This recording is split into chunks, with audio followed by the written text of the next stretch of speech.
It's not a coincidence that more people in Colorado voted for marijuana than voted for Barack Obama, right? I think that's very telling, and those wins could change very quickly.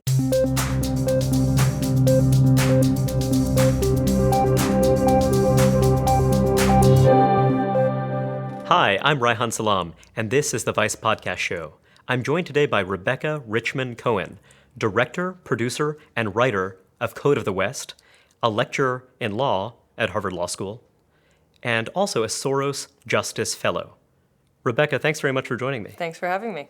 So Rebecca, tell me a little bit about Code of the West and its origins. We set out to make an entirely different film than the one we wound up making. We knew that there was a medical marijuana law on the books in Montana. We knew that law was flawed, and we thought we were going to make a verite-styled film where we followed a group of activists and reformers who set out to push out the outliers in the movement and make a sensible law. And that didn't happen for a number of reasons. Now, when you say that medical marijuana was on your radar, it was something you had thought about, how is it that it initially came to mind as something you'd want to tackle? Well, it seemed like there were a number of really great films that sort of, were survey films that had interviewed experts and things of that nature, but I couldn't think of a marijuana-related film that was verite in nature, that followed a story as it unfolded in real time. Well, surely you'd recall the verite film, Half-Baked. Kind of classic stoner comedy. No, of course, that's very silly. Now, so you wanted to make a verite film, and also you wanted to illustrate the complexities of a policy issue, which is not generally the kind of thing that attracts a narrative filmmaker. Right. And also, we just didn't end up winding up to make a verite film, in part because the story was so complicated. It needed, I think, a heavier hand than verite filmmaking would allow. So we, in fact, shot a number of interviews and wound up incorporating voiceover narration to give the film some shape, because the issues were so complex, and the law and the relationship between state law and federal law were so complex. It wound up, not just in terms of the story we told, but in terms of our stylistic approach, being wildly different than the film we envisioned at the get-go. So you are someone who teaches in a law school, and you also have a JD, so this is clearly very important to you. Yet you're a filmmaker, and these are two disciplines that tend not to intersect. And so I wonder a little bit about, the story of that. How did those two things wind up intertwining? Well, lawyers tell stories in lots of ways. They tell stories to juries. They help frame their clients' stories, often to the media. Telling stories is a generous way of putting it. Right. That's fair sometimes. So it seemed like a useful tool to figure out how to tell those stories also to a broader audience. And it just felt like the way, at least legal academics write about issues reaches a fairly small audience, but documentary would be a perfect forum to tell those stories in a way that you could really engage people who may not know or care very much about the issues, and reach a much broader audience. So that's literally what happened. So the law came first, and then the desire to engage a wider audience is how documentary film entered the picture? Because that sounds very neat. That's one way of telling the story. Yeah. I think the more honest way of telling the story, I'd worked in film before. It's my favorite way of telling the story. No, I'd worked in film before. I had worked for Michael Moore as an assistant editor, an intern on Bowling for Columbine, an assistant editor on Fahrenheit 9/11. And I thought about film school and I thought about law school, and they seemed to be the same price tag. But law school seemed like it would maybe open more doors. But I did have an idea that there was a good chance I wanted to continue making films. Or it opens more lucrative doors. Filmmaking could open doors as well. Or you could take my path and continue to find not lucrative doors. So there's that possibility as well. So you were working as an editor for Michael Moore, and you must have been very young at the time. Assistant editor. An assistant editor, but an editor all the same. Yeah. And that's quite an accomplishment. That's something that. And how did you fall into that line of work? I'd worked for a video advocacy nonprofit called Witness, and I met a number of Michael's producers there who took me on board.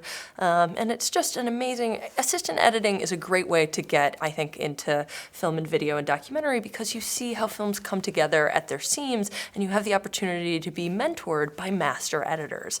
And so the editors I worked with on that film and others, really took the time to teach me and train me and help me understand the craft of filmmaking, that by the time I was ready to immerse myself in a different set of issues, that I could come back and have the basic tools, at least to start assembling a team who could help me tell those stories. I feel as though editing as a practice isn't very well understood, nor is the centrality of editing very well understood. Yet, you were quite young when you cottoned to the idea of editing as something that would give you a variety of tools. So what is it that led you to think about editing as a way to build your skills? Yeah, I think that's absolutely right. It is misunderstood. I feel like for, at least in the realm of documentary film, there needs to be a better word, right? It's like editor, writer. I mean, all editors, right? In fiction film, they just do a very different thing than they do in documentary storytelling. In documentary storytelling, editors are partners in crafting what the story is. And so, I mean, I got into it accidentally. I had wound up working for a really wonderful editor, Felipe Lacerda, in Brazil, who cut Central Station and co-directed and edited Bus 174. And just the idea that you sat down and that just the instant gratification of putting these two disjointed images together to tell a story and to inspire creativity through these juxtapositions. Seems like an enormous responsibility. Totally. Well, just because, you are choosing to go in one direction and not another, you're inevitably losing things that are potentially very compelling or very beautiful. Right, but you're also just seeing relationships between things that you wouldn't have been able to anticipate otherwise. So the gift of nonlinear editing is to be able to experiment and see what works and doesn't and put it together very quickly. And when you work with someone who really is a master editor, to see how intuition plays into that, so that it's not so much trial and error as it is when I edit, but to be able to put things together very quickly and in a meaningful way. So you learned at the feet of one of America's great polemical filmmakers, Michael Moore, someone who doesn't pull his punches, someone who has a very clear thesis about the world and the way the world ought to be. Yet, Code of the West, and perhaps we should share a little bit more information about how the story wound up unfolding. But it didn't strike me as a very polemical film in that way. I certainly think that one gets a sense of who the good guys and the bad guys are, and we'll get to that too. But it's certainly not polemical in the way a Michael Moore film would be. So tell me, is that something that's a reflection of your sensibility? Do you feel like it makes it a better teaching tool? I don't think it necessarily makes it a better teaching tool. It makes it a different teaching tool. I mean, I think films are often a reflection of the sensibilities and personalities of the people who make them. And so, my partner in this is Francisco Bello, who's the editor I've worked with on all my films, and producer and creative partner extraordinaire. And I think even though we both were trained by Michael and his team, our approach to storytelling was very different and just informed largely by our life experiences. And part of that is, is that we've just, the first film we made together. So I had worked in law school at the Special Court for Sierra Leone, which is a UN-created war crimes tribunal. And I worked on a defense team there. And I came back from that work having a very difficult time. Good for you, by the time. way, because that's, not the obvious choice. Right, but yeah. right. And I came back and people, it was like talking to friends and family, it was, people were conflating. It was as if defending someone who's accused of heinous crimes is akin to defending or justifying those crimes themselves. And I had a very hard time explaining that. And so I set out to make War Done Done because I thought a film could actually tell a story better than I could about why you can connect and empathize with and want to vigorously defend someone who is accused and most likely guilty of some of the worst crimes imaginable. And so in order, that film, I can't imagine you would have convinced anyone with a polemic approach to why you should defend an accused war criminal. And I think that film set the tone for the other stories we chose to tell after. You said a lot there. And I'm very curious because this is also, this is something that I don't think is very well understood. Just this idea of, why is it good to have an adversarial process? So, for example, when you think about other legal regimes through much of the world, the logic is, the kind of Roman law, approach, the idea that a crime is a crime against the state, and so we want to have all of the available evidence. We want to know as much as we possibly can in this synoptic kind of way. We don't need an adversarial process. Some would argue that the criminal justice system in the United States has evolved in that direction as prosecutors have grown more attractive. So why do I want an adversarial process? Why do I need that if you assume that the state is well-intentioned and if you assume that everyone is doing their best to get all the information that they need? Well, I would never assume that the state is well-intentioned. Necessarily, and when you see how much power is in the hands of prosecutors and the kinds of injustice that arise from that disparity of power, I think that's a different argument to make. In the international system, I think it is useful not for as many broad reasons as we claim. In the international system, the adversarial process is useful to judge the guilt or innocence of individuals. But because international criminal justice is still so fledgling and so weak, we make a certain number of claims around what it can do to help gain political support for its existence. And so the kinds of claims you hear being made are that, it's cathartic for witnesses to testify, it helps write accurate historical narratives, it can help in the healing process, things like this, which are important claims to explore, but I think are largely overstated.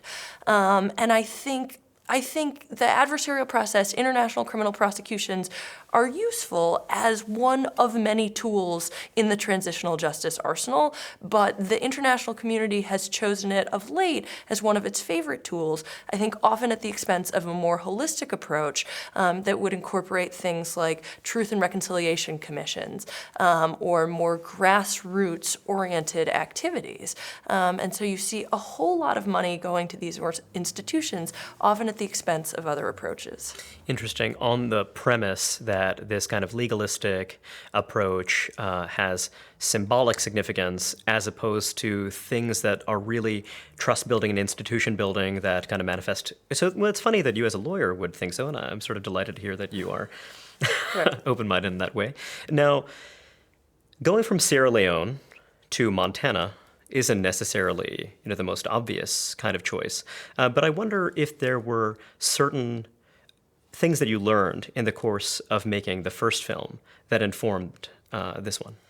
I mean, we tried. I think, I thought the second film might be a lot easier, but it turns out what you learn from a first film is often completely irrelevant to the second. And, I think documentary filmmaking is one of the few businesses in which there's no consistent business model that works film to film or issue to issue. And, I've learned, I will tell you honestly, there is some regret for me attached to the film Code of the West, that had I known at the start of the process what I knew at the end of the process, I would have made a very different film. And I think we made a number of mistakes along the way, one of which was releasing the film too early. So, for people who aren't familiar with the film and who haven't seen it, two things we didn't anticipate in the course of filming. One is that there would be a very powerful movement to repeal Montana's medical marijuana law that was driven, I think, largely from understandable frustrations with how the law wasn't working well. And number two, that there would be statewide federal raids on the growers who we had spent a great deal of time with. And these were not growers who, we met a number of fairly shady people in the course of making this film who I thought were probably operating on the margins of state law or just breaking state law. The guys that got raided, a number of them, these were the people who opened their doors to local law enforcement, to state senators. These were the guys who helped draft the original bill and ran the campaign around it. These guys seem to be the most upstanding people in the industry. And they were raided by the DEA and the FBI, and they were facing the prospect of spending the rest of their life in federal prison, regardless of their compliance with state law. And this came as a shock. You hadn't anticipated that this would happen. Huge and it shock. Also makes for a very different kind of film. I guess that kind of creates a certain drama, and one would think that that's the kind of thing that you as a filmmaker would be seeking out. But in fact, it sounds that you really wanted to make something that was just a kind of, meditation on kind of the policy questions. Well, it's a horrible moral hazard when something makes your film more interesting, but is like the worst thing that could possibly happen to the people you're filming. No, I think it is, cinematically, story-wise, I think it's a more interesting film because these events happen. I just think we should have responded differently. I mean, so the film tells these two interwoven stories, one of what's happening in the Montana state legislature and the other about the federal crackdown. And that first story is the story that you had anticipated telling. Right. And, you know, as a filmmaker, you're just beholden to what happens in front of your camera, but there's nothing that says you can't throw away the first 6 months of filming and just make an entirely different film. And it just seems to be this weird outlier story because most states in this country are moving forward with sensible marijuana reform. Montana's one state that moved really far backwards. And so it is useful to understand the case of Montana for a number of reasons, but it made it really hard for us to release the film. It wasn't a story anyone wanted to hear at the time we finished the film. So drug policy reform organizations, while it was sort of useful, right, you know, who were running ballot initiatives in Colorado and Washington and medical initiatives in other states, didn't want to tell the story about how things go haywire when there's not very good regulation in a state. And they certainly didn't want to reinforce for voters that the feds could shut this down at any moment without notice. And so, you know, I mean, it was mixed, but there were some drug policy organizations that were more supportive of the film, but it was strange messaging. Well, tell us a little bit more about the arc of the film. So you have a few, and I'm curious as to which of the characters who wound up in the film were people you anticipated would be central characters and who wasn't. I mean, who kind of wound up becoming more central in light of the events that unfolded later on. Tom had been central from the get-go. I'm sorry, just for the audience, for I assume that some of the folks watching this will not have seen the film yet. Right. So you open with a lobbyist, and he is kind of the spine of the story, would you say? Right, absolutely, I would say that. He's a Princeton-educated lobbyist who was hired to run the initial voter initiative in Montana in 2004, and then... And someone who had not worked in this domain before. Correct. Someone who had a long career as a lobbyist working on environmental issues, correct. And in 2009, decided to become a partner in a medical marijuana business and continued to lobby. And then after the federal raids, faced the prospect of spending the rest of his life in prison. And so he drives the story. His other two partners, you know, it was impossible to know this at the beginning, but one of his partners, Chris Williams, refused to take a plea, unlike Tom Daubert, and was convicted, took his case to trial, where the jury was prohibited from hearing any evidence of his compliance with state law. And he was convicted on charges that carried a mandatory minimum of more than 80 years. Mandatory minimum. The judge had no discretion in that sentencing. And that would have been the more interesting story, I think, to follow. We had some footage, you know, and we just didn't anticipate. I mean, I didn't think... The more interesting story meaning Chris Williams' story and his difficulties, his legal difficulties. Correct. Difficulties being an understatement. Right. And he had, you know, a 16-year-old son, and he was a single father. He was worried his son was going to go into state care. You know, that was a storyline we had filmed some things about, and wound up being a really wonderful New York Times op-doc opinion piece that we released the day after the 2012 election when Colorado and Washington legalized. And then all of a sudden it became very important to tell the story about the conflict between state and federal laws. So, and then the third business partner, who we didn't film at all, Richard Floor, was arrested and sentenced to 5 years. He took a plea, sentenced to 5 years, and he was denied hospital care. His family and lawyer petitioned a number of times to have him moved. He was a diabetic, and he'd had a stroke and a number of other complications, and wound up dying in transit to a prison facility that had medical. And care. that makes the fact that you weren't able to tell his story all the more poignant, I guess, just the fact that he's no longer around to tell it himself. Right. So it's an epilogue to the film, but, you know, had we known that, you know, I think we would have crafted the film differently. Now, you also portray some of the people on the other side of this debate, one of whom, a woman, Sherry Brady, who I found very interesting, partly because it's a very interesting undertaking. You know, you have something like a community, and it seems that for someone like a Tom Daubert, for example, who becomes involved in this issue in the mid-2000s, it becomes part of a community, being an advocate for something that people value very highly, that is kind of very, culturally resonant for many people. Yet to be on the other side of this debate must be to feel as though you were on the wrong side of history in a bad way. It was just interesting to me to think about what was motivating her to say, look, we've gone too far. Look, this thing that is being glamorized and popularized is something that, even if we fail, we need to do our part. I mean, tell me a little bit about how you found her. So Sherry is fascinating because, at least for me, she didn't conform to my expectations of what someone who was pushing a prohibitionist agenda would be saying. Sherry's position was that she didn't oppose the initiative in 2004. I doubt she voted for it, but she didn't organize a campaign around it in 2004. It wasn't until 2005, 2006, 2007, it wasn't until 2009 or really even 2010 that Sherry started organizing a campaign to repeal the law. And she did it. She says, she acknowledges that medical marijuana for some people is helpful, for some sick people. And she says, if people use it in their homes out of sight, that's fine. That's not what bothers me. But for Sherry, the problem was the visibility. It was the billboards. It was the dispensaries opening up kitty corner from junior high schools that looked as if they were targeting children with their advertisements. So, I can relate to that. I can understand why those are really frustrating issues, and I can understand why you wouldn't want that in your community. Now, most Montanans, if you polled most Montanans around the time that we were making the film, and said, would you rather keep the law the way it is, or would you rather repeal it? Most Montanans supported Sherry Brady and would have wanted to repeal the medical marijuana law.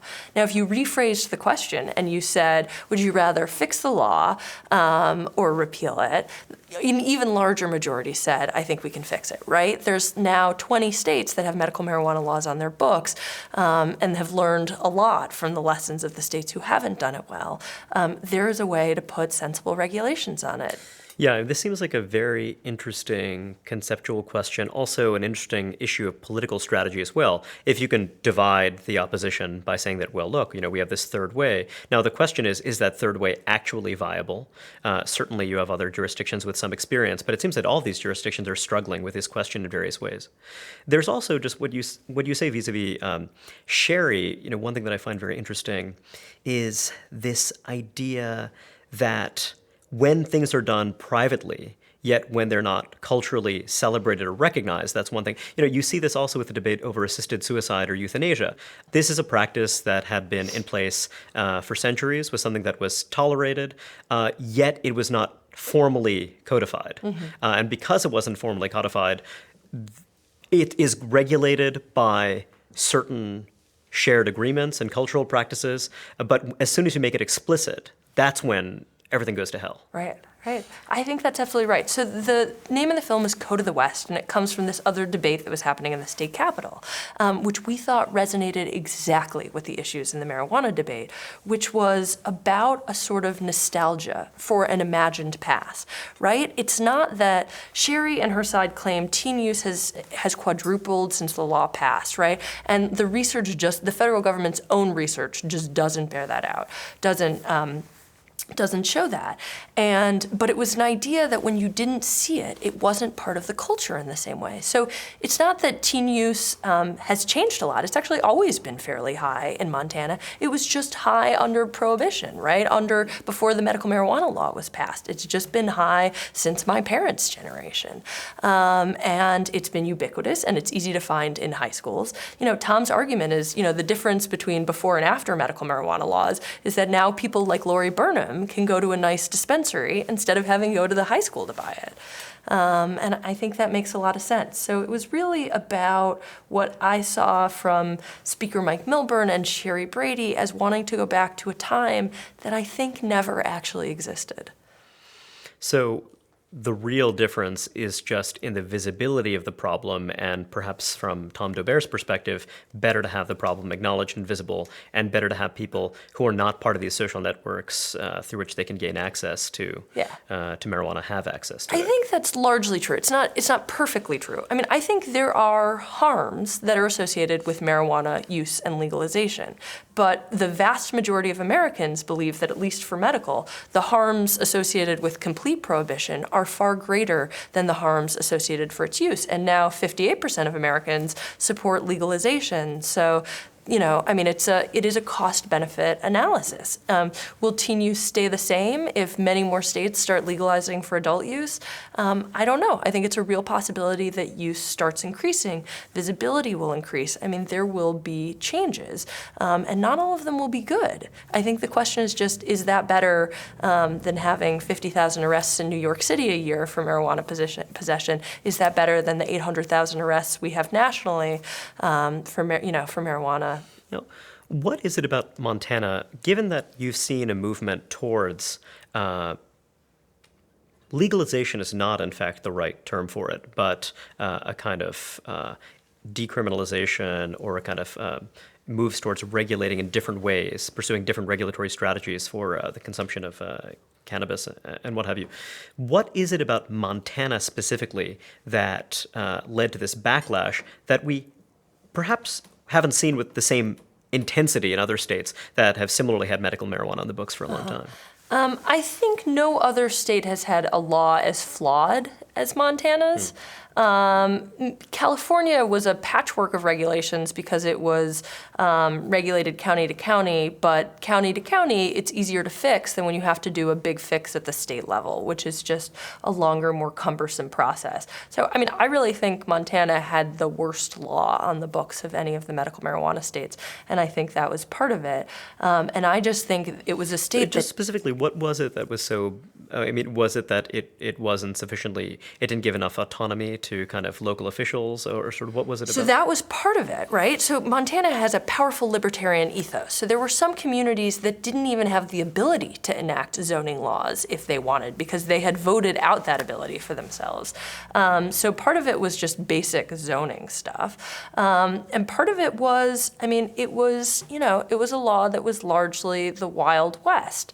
I mean, there weren't, there was no criteria for having a bona fide doctor-patient relationship. So you had this guy, Jason Christ, open up a cannabis caravan, touring the states, signing up close to 1,000 people in a day, town by town. 1,000 people in a day? Oh, right, in the state of Montana. Yeah. Crazy, right? Montana has like 800,000 people, something like that. So he had doctors out of state, under 1 million people in the state. So the patient rolls increased from 4,000 to 20,000 in less than a year. He'd have these big convention things where you'd go into a booth, you'd meet for 2 minutes, or law enforcement claims 30 seconds, with a doctor over Skype, and you'd get your recommendation and you'd go. And it just looked like a joke. And even people in our crew were really divided about it. I mean, one of my crew members feels really powerfully in support of tax and regulate legalization for adult use, and would have voted to repeal the medical marijuana law because he thought it was such a farce. So when you lose that connection, I mean, those should be two different things. Some states will support adult use, and that's something they should consider. But when you push medical that far, and there's a bunch of 19-year-olds standing in a line, smoking joints, it's like, I can understand why voters would be frustrated who didn't vote for that. Tell us a bit more about the process. So you say that you were thrown this curveball in the course of making the film, but when did that happen? So tell me a little bit about when you started filming, and then when the plot started to unravel and when things started to change. We started shooting in August 2010, and the raids were in March 2011. But things started changing much earlier than that, because probably by December, January, it was clear that the repeal movement was picking up a whole lot of steam. And so we knew we had a different story to tell than the one we envisioned at the beginning. There's this overlay in the movie, this thematic overlay that we touched on earlier on, just this idea of talking about different codes, how these different codes clash. And you talk a bit about, Sherry and Speaker Milburn, how they perhaps can be accused of nostalgia in the code that they're seeking to impose. But of course, there's a code on the other side of this debate as well. There's a code that Tom Dobert and Chris Williams live by. And there seemed to be a degree of mutual incomprehension even. There was like, how could anyone possibly disagree with this kind of civilized and sensible position that we're taking? So tell me a little bit about, the view on the other side, the people who were hoping to fix the medical marijuana law, or maybe the people who said they wanted to fix it just so they could preserve it. I mean, what was the code for them? What did it mean? Right. Well, I don't know, those may be two different questions. So I'll start by their vision of fixing it. But one was like having some bar to entry. If you're going to be a large-scale caregiver, how do you get into the game? And from local law enforcement's perspective, one of the frustrating things was that a lot of people who'd been working on the black market for years and years were all of a sudden coming to do, state legal above-board stuff, which in lots of ways is a good thing, right? Like, wouldn't you rather have them operating that way than on the black market? But in other ways, you can imagine how for local law enforcement, that would be very frustrating. How these guys that they were trying to prosecute for years and years, are finally giving them the finger and like opening storefronts. So I think that was one question. But I think a lot of people really were driven by compassion. You spend 5 minutes in a room with Lori Burnham, the cancer patient in the film, who passed away last winter. And it is, I think, impossible not to be moved by her story. I mean, she tried lots of different drugs. She hated morphine. It dulled her senses. She was experiencing overwhelming pain. And marijuana was helpful for her. I mean, you could see the effects of it working. And so I do think they were driven by a deep sense of compassion to help people like Lori Burnham. At the same time, a lot of people were making a lot of money. And I think that was raising red flags that made a lot of people uncomfortable. That is something that came up again and again just among the opponents, just their anger and frustration at the fact this was a big business, and the implication that many of the people leading the charge on the other side were, in fact, motivated by profit rather than by compassion, as you suggest. Right. I don't know. I can't look into someone's eyes and know what drives them. But, I'm sure there were elements of both. And I don't think being driven by profit is a bad thing. I think that's how business works. So I'm sure, but to take the amount of risk that these guys were taking, knowing that the federal government could come in, and send them to prison for the rest of their lives, was an extraordinary thing.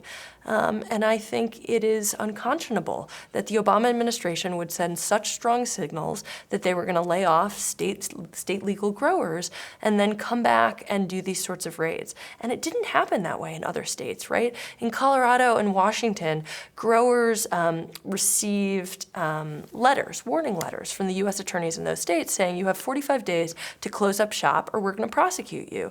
And those growers closed up shop. Had Tom Dobert and Chris Williams gotten those letters, they would not be in business. Did this reflect discretion on the part of federal prosecutors? It happens that the federal prosecutors in Montana decided to be more aggressive and they weren't reined in by their superiors? Yeah, I mean, it's hard to know exactly how this is playing out, what accounts for the disparity state to state. So one of the things you see very clearly is that the states with the loosest regulations were the ones that had raids or threatening letters. So at one level, it seems like the federal government is trying to encourage regulation, but they time these raids to correlate exactly with the debate in the state legislature, which makes it nearly impossible to impose regulations. So that seems a bit of a strange thing. It might have also been concerns about the leakiness of certain state markets, right. Just the idea of exports. That's a real concern, right? So it's called diversion. So the concern is that patients buy more than they use, they sell some of it on the black market, growers grow more than they can sell in their storefronts, it gets diverted. I mean, that's a real thing that's happening. I mean, there are real harms associated with, with medical marijuana, with marijuana legalization. But if you find the price point at which it makes sense, then you can avert some of that. But the truth is, 20 years ago, a lot more of our marijuana was imported from Mexico and those cartels.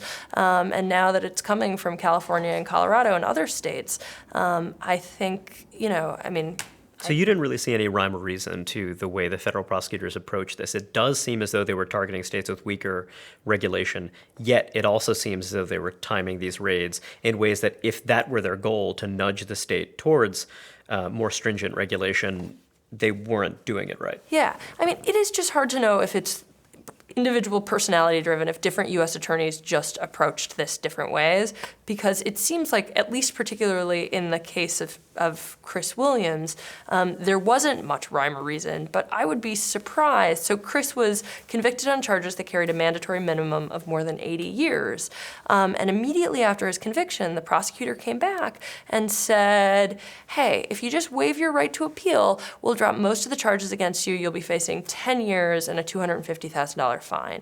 And Chris said, no way, which is really rare, right? Prosecutors just to, after a conviction, to drop most of the charges in exchange for essentially nothing. Now, did he say no way because he anticipated that the backlash was such that he had some leverage and he could press for more? So it's hard to know. I mean, it's hard to know if, right?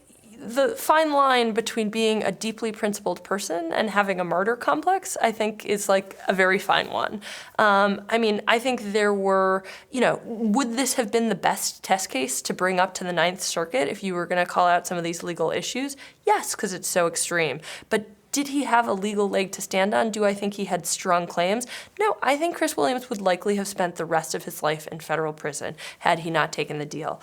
And the U.S. attorney came back after Chris refused the first deal, offered a second deal, and said 5 years and no fine. And Chris took that. And I'm not an unbiased, dispassionate observer. I feel really strongly on this. Chris Williams does not belong in federal prison, and he certainly doesn't belong there for the rest of his life. It seemed like a really important thing for him to take that deal, and I'm glad he did.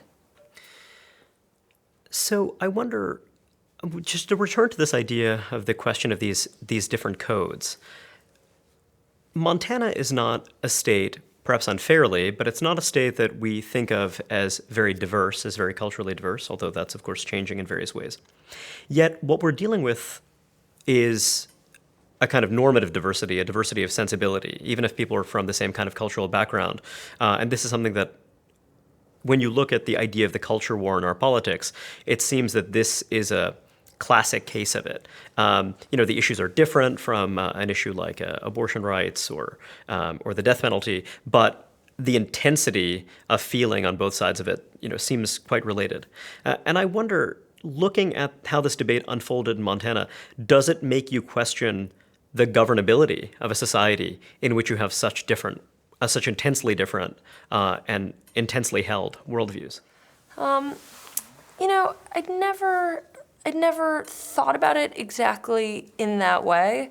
I mean, I think about it in terms of the changing dynamic of the state of Montana.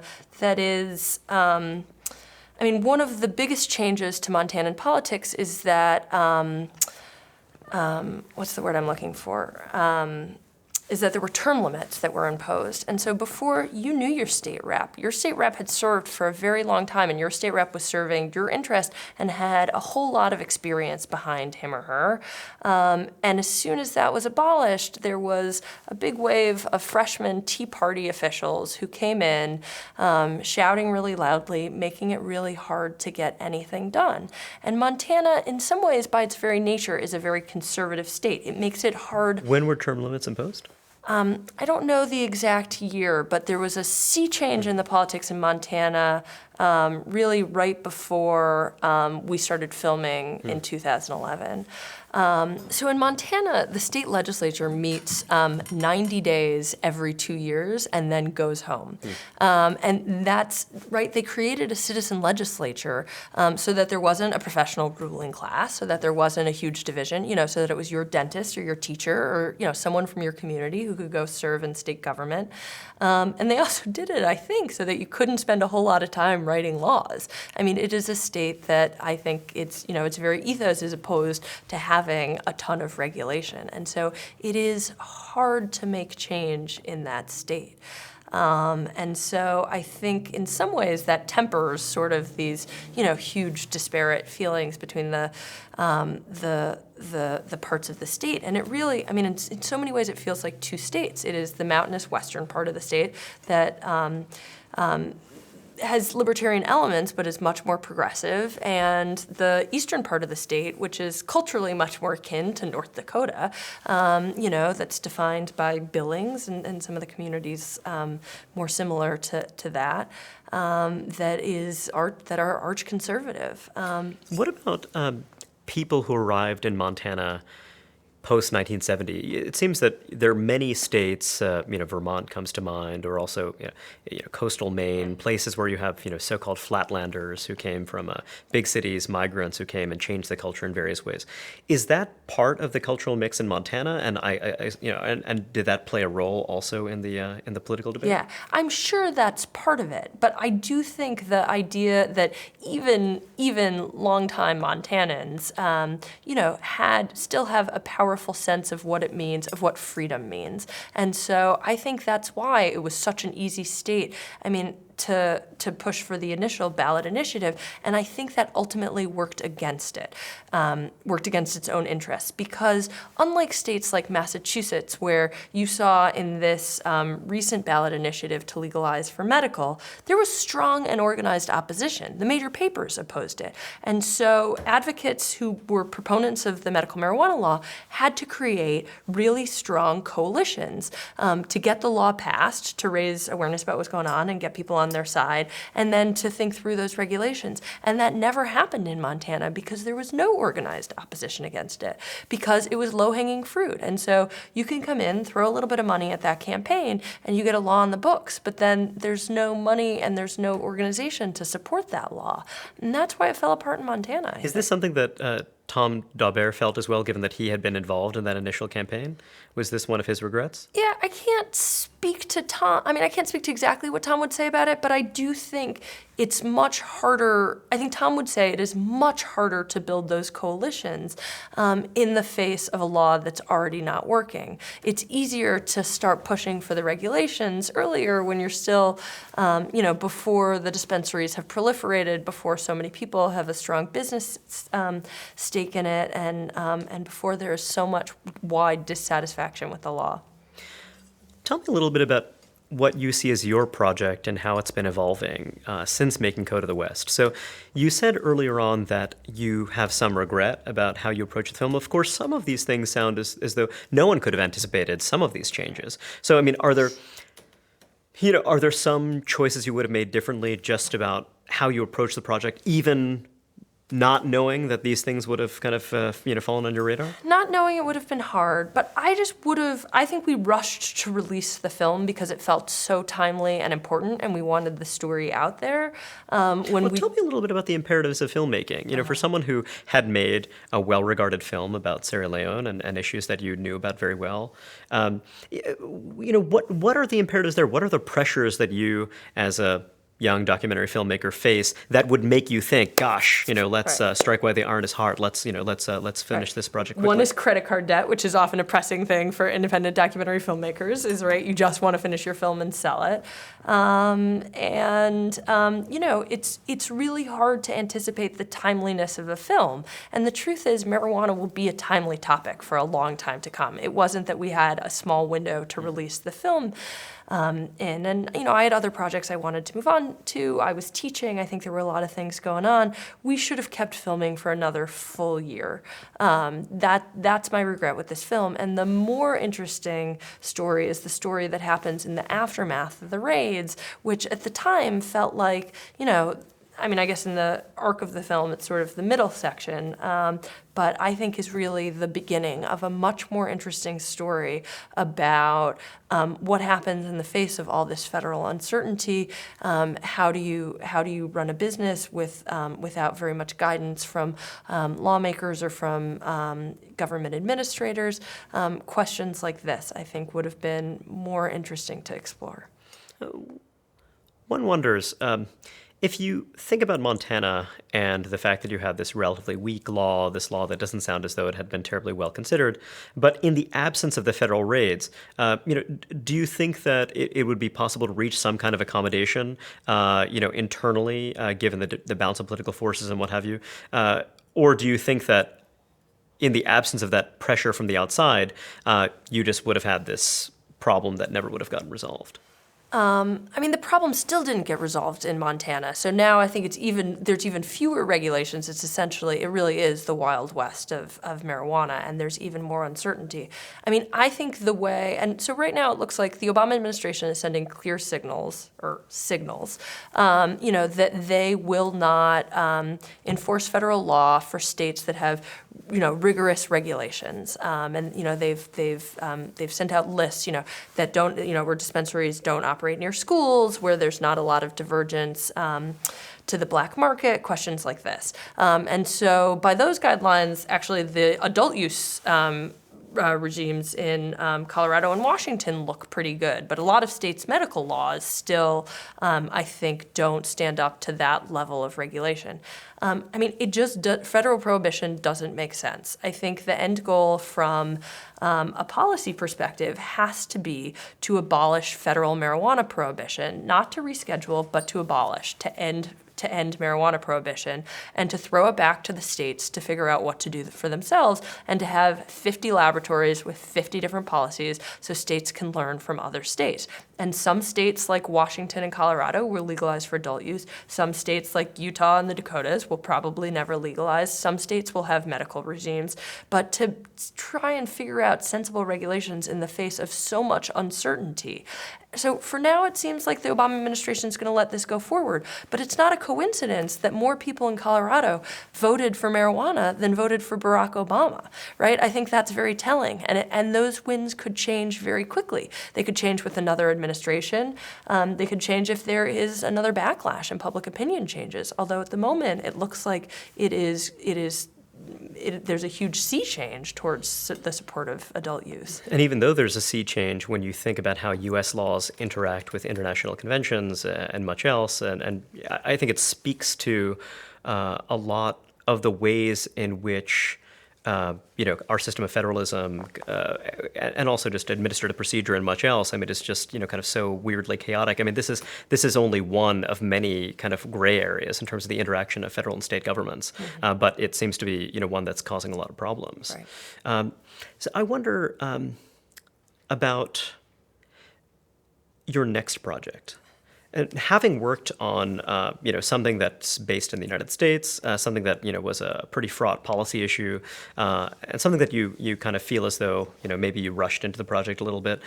Is the next project something you plan on taking more time with? Is it something that's kind of related to this area? Yeah, so I'm working on a number of projects. One that is most important to me, so I teach a couple of reading groups at Harvard Law School about the convergence of law and film, about the way legal issues are represented in film, and to help aspiring lawyers think through how to strategically incorporate. Do you watch popular films like The Lincoln Lawyer, perhaps? I generally show documentaries in my Got it, class. because you would have a far more popular class were you to show Matthew McConaughey, defending people. It is true. He has his draw. And the idea is to expand that project, to work with the clinics, the law school clinics, so ways that law school students work really as practicing lawyers with supervision. So, for example, we have a death penalty clinic at the law school. Now you can submit mitigation videos at the sentencing phase in trials. And I should note that Code of the West was actually used at the sentencing phase of Tom Daubert's. He took a plea, but he still had a sentencing in front of a federal judge, and the judge watched Code of the West from start to finish. So it is a moment when you can introduce things that you wouldn't be able to introduce as evidence in the trial phase, but to say, don't execute my client, here's why his life is really compelling and should be spared. And so lawyers don't need to know how to operate cameras in order to do that. It would be weird if you started making films designed to get judges to execute people, but that's neither here nor there. Right, although that's not how the question, right? That witness impact statements also happened. That prosecutors could use it just for the other way. But it is a powerful tool, and a tool that lawyers should know how to use.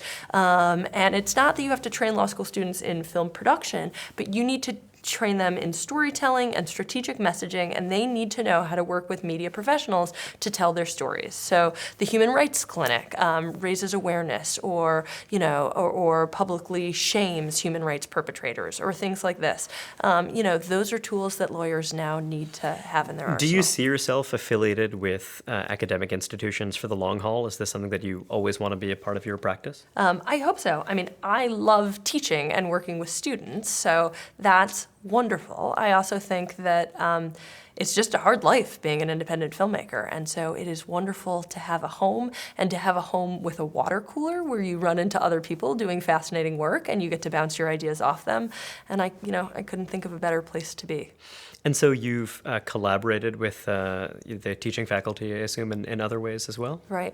Well, I mean, I've always, I was a student at Harvard Law School, and to go back as a lecturer is just a wonderful gift, because these people, for me, are still intellectual giants. And when I have a question and can go back to my crim law professor, or other faculty, and now work with them as colleagues, it's a wonderful blessing. Was there anyone who was particularly influential in your intellectual development at the law school? Martha Minow, who's now the dean of the law school, was a professor who had been an extraordinary mentor to me as a law school student. And I came into her office the first year, when I was a first-year law student, and I said, I don't really know what I'm doing in law school. I kind of want to make films. I used to make films. I think I may just go back into filmmaking. And Dean Minow said to me, that is wonderful. If you want to make films, I support that. I support you. But do as much law as you can do while you're here. Make sure you do some practice and have a good sense of what the law is. And that changed the trajectory of my life. I mean, that's what got me into criminal defense, and that's what set me out in the world to tell the stories that would be great fodder to make a documentary film. Is there anything, as a teaching tool, I wonder, is there a particular set of issues that you care about, yet you haven't touched because you find the idea of building a narrative film around them just too challenging, too complex? So one of the projects I'm starting right now is a project I'm making with my friend David Feiga. I'm producing, he's directing, and it's a film about people on the sex offender registry. And that is going to be a hard film to make. If you think war criminals and people on death row are despised, well, people on the sex offender registry are probably the most despised people imaginable. And so to speak out and say, this policy in many instances is unjust and bad policy. And counterproductive, some right. argue. And counterproductive, I find myself on similar grounds as when I started War Done Done, and people said, whoa, by telling this story, it's going to look like you're glorifying a war criminal. And I don't think anyone said that about War Done Done when the film was finished. And I think when we finish this film, they won't either, and we'll show lots of different perspectives, and it will be nuanced and complex and honest and fair. But it is another dangerous topic around. One of the complexities with that subject matter is that when I see advocacy on the issue, there is a tendency to focus on the most sympathetic sex offenders, people who wind up on sex offender registries. And usually, you'll hear of someone who engaged in a practice that is considered, say, broadly culturally acceptable. For example, someone who, as a young person, had sex with another young person and then kind of winds up on a sex offender registry, et cetera. That seems to be the kind of paradigmatic example of the kind of story that's deployed. Or public urination can get you on the registry for life in some states. 1 in 135 people in California are on the registry.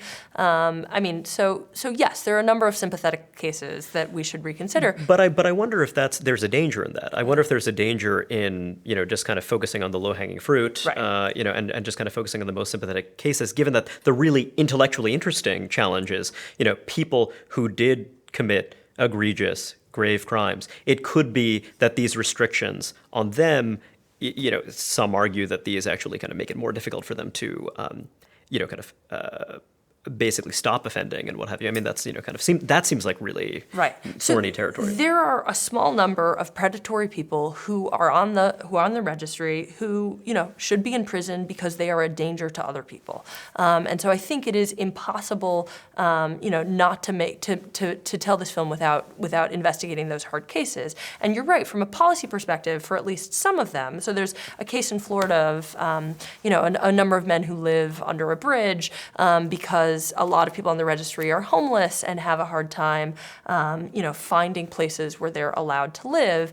They have ankle bracelets they need to recharge every day, or they violate the terms of their parole. Well, they're homeless. Where do they charge their ankle bracelets? At the public library. That seems like really bad public policy to me. If you want these people to stay away from children and to not reoffend, then to force them into homelessness seems misguided. And so, I think that's something, those are things to think about too. If you want people not to reoffend, then to prevent them from moving back to their communities, from living with their families, I think is just bad public policy. Is there some set of questions that unites the projects that you're looking into now that you're curious about now going forward? Is there, some common denominator? They are all films about legal issues and the way the law affects people's lives. To date, the films that I've made have followed, War Done Done and Code of the West have followed stories as they unravel in real time, which has required me to either, spend a lot of time in Sierra Leone or Montana or places like that. I think I'm still very committed to telling those kinds of stories, but I am more interested at big picture questions than just the single individual narratives of what's happening in Helena, Montana, or in Freetown, Sierra Leone, and now looking more broadly at how these issues play out in the United States. Is there a reason you'd never make a fiction film? No, I absolutely would. And in fact, one of the projects I'm working on is a hybrid documentary fiction film that incorporates lots of reenactments. It's a film, I don't know if you're familiar with Janet Malcolm's book, The Journalist and the Murderer. It's the story of the McDonald family murders that has been written by three celebrity journalists who have told the story three different ways. We don't have access to any of the three journalists, so the idea was that we would tell those perspectives using reenactments, that it would be a Rashomon-like story, the same crime told three different ways from three different perspectives. I think we're trying to figure out, is that a documentary? At what point, how many reenactments can you have before a film becomes a fiction film? And I don't know the answer to that. In the 1980s, when Errol Morris's film Thin Blue Line came out, the Academy Awards said that's not a documentary because it has reenactments. And now with films like The Imposter and others, we accept a certain level of reenactments as documentary, but it's not clear how much. So I think we're sorting through those questions and still early in the research phase, but it is a fascinating story. With regard to Code of the West, do you feel as though there's a kind of advocacy position that you have, something that you'd want viewers to take away from the film? I do. I know a lot of filmmakers that talk about their work and say, we've put this story out, you decide. It's impossible. I feel that way more about War Done Done, really, than I do about Code of the West. I think it is impossible to live through that experience and not think that there was a profound injustice perpetrated in that state, to not be outraged by the fact that Chris Williams has now a 5-year sentence, though it would have been over 80 years, and that Richard Floyd died in federal prison, and to not think that that would have been preventable had the federal government been clear about its enforcement standards, and had Montana been able to implement sensible regulations. So the takeaway is that these laws are vulnerable if they're not well implemented, and that we need to continue fighting for reform on the federal level. And how can we watch the film? The film is available almost everywhere. It's on Netflix and iTunes and Hulu and Vudu and all those other places. It's also available. We work with activists to host their own screenings and to connect them. We've been partnering a lot with organizations like Drug Policy Alliance and Law Enforcement Against Prohibition to make sure there are guest speakers who can talk with a level of expertise about what's going on in people's communities and help inform. And so we've been doing screenings at college campuses across the country. We partnered with ACLU of Montana to do screenings across the state in public libraries and hold discussion forums, and we're working to continue that.